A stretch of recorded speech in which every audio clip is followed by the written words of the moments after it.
నేను ఏమంటున్నానంటే బీర్లయ్య గారు చెప్పినట్టు 41 లక్షల మంది రైతాంగానికి 31,000 కోట్లు వీళ్ళు రుణమాఫీ చేస్తే బీఆర్ఎస్ పార్టీ నుంచి ఈ ప్రభుత్వానికి తగ్గే తెలియజేస్తాం. కానీ ఇవాళ రైతుల ఆందోళన ఎంత ఉన్నారు? మొదటి దఫాలో 11 లక్షల మందికి మాత్రమే అయింది. మిగతా 28 లక్షల మంది కథ ఏందని అర్థం ఉన్నారు. అదేవిధంగా 6,098 కోట్లే అయింది. అదేవిధంగా 25 కోట్లు ఎప్పుడు చేస్తారని చెప్పి అడుగుతా ఉన్నారు. అదేవిధంగా సార్ గతంలో ప్రభుత్వం ఏం చేయలేదు కేసీఆర్ అంటే సార్ 2014లో మీ అధికారంలోకి వచ్చిన తర్వాతకి 35,31,913 మంది రైతాంగానికి 17,000 కోట్ల రూపాయలు మేము మాఫీ చేసినాం సార్. ఒకే దఫాలో చేసినాం. రెండోసారి అధికారంలోకి వచ్చిన కరోనా వచ్చిందన్న ఆ కరోనాలో 1,00,000 కోట్ల ఆదాయం బడ్జెట్ తగ్గింది కాబట్టి మేము 4 దఫాలు చేయడం జరిగింది. రెండో పాయింట్ చెప్తా ఉన్నా. ఇవాళ నేను అంటా ఉన్నాను, ఇలా బలహీన వర్గాల నాయకుడిగా మీరున్నారు, సంతోషం. కానీ ఇలా మంత్రివర్గం అనలో మంత్రివర్గం అన్నా వీళ్ళైనా మాట్లాడండి. హలో మాట్లాడండి బాలరాజు గారు. వీళ్ళ చెప్పే పివి గారు వినపడుతుందా? వినపడుతుంది, మాట్లాడండి. సిగ్నల్స్ ఏదో ప్రాబ్లం మాట్లాడండి.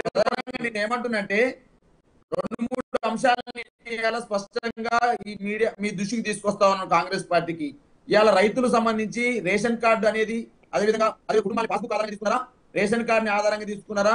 ఒకవేళ ఉంటే పాస్బుక్ ని ఆధారంగా తీసుకుంటే ఎంతమందికి చేస్తా ఉన్నారు? రేషన్ కార్డుని ఆధారంగా తీసుకుంటే కొంత కన్ఫ్యూజ్ అవుతా ఉంది. ఆ కన్ఫ్యూజన్ మీరు అందరూ కూడా క్లియర్ చేయాల్సిన బాధ్యత ప్రభుత్వం మీద ఉందనేది స్పష్టంగా తెలియజేస్తా ఉన్నా. అదే క్రమంలో ఇవాళ మీరు అంటున్నట్టు 42% రిజర్వేషన్లు బలహీన వర్గాలకు మీ పార్టీ కల్పిస్తే డెఫినెట్ గా ఈ రాష్ట్రంలో బలహీన వర్గాలు సంతోషపడతాయి. మొదటి పాయింట్. రెండో పాయింట్, ఇవాళ బలహీన వర్గాల పార్టీ అని చెప్పుకున్నటువంటి కాంగ్రెస్ పార్టీ ఇవాళ బలహీన వర్గాల్లో ఉన్నటువంటి మెజార్టీ సామాజిక వర్గాలైనటువంటి ఇవాళ ముదిరాజులకు మధ్యవర్గంలో స్థానం లేదు, మున్నూరు కాపులకు మధ్యవర్గంలో స్థానం లేదు, అదేవిధంగా గొల్ల కుర్మలకు మధ్యవర్గంలో స్థానం లేదు, లంబాడీలకు మధ్యవర్గంలో స్థానం లేదు. కాబట్టి ముస్లింలకు ఇవాళ మంత్రివర్గంలో స్థానం లేదు.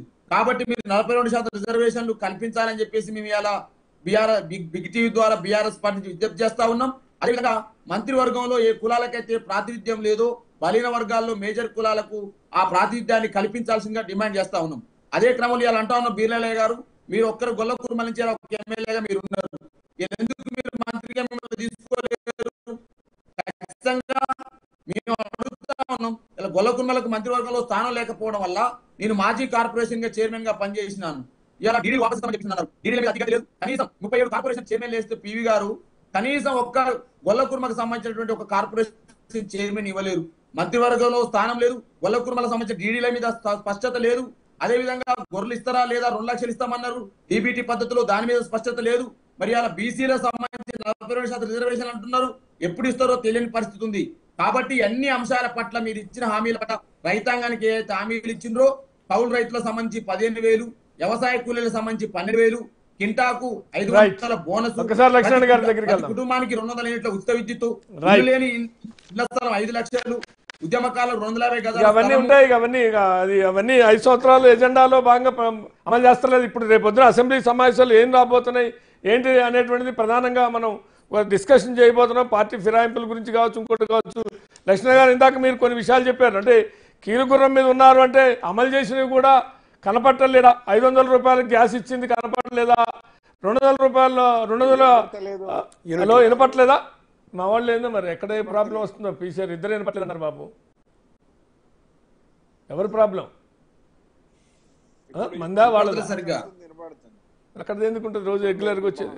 లక్ష్మణ్ గారు వినపడుతుందా? వినపడలేదండి. ఇప్పుడు వినపడుతుంది.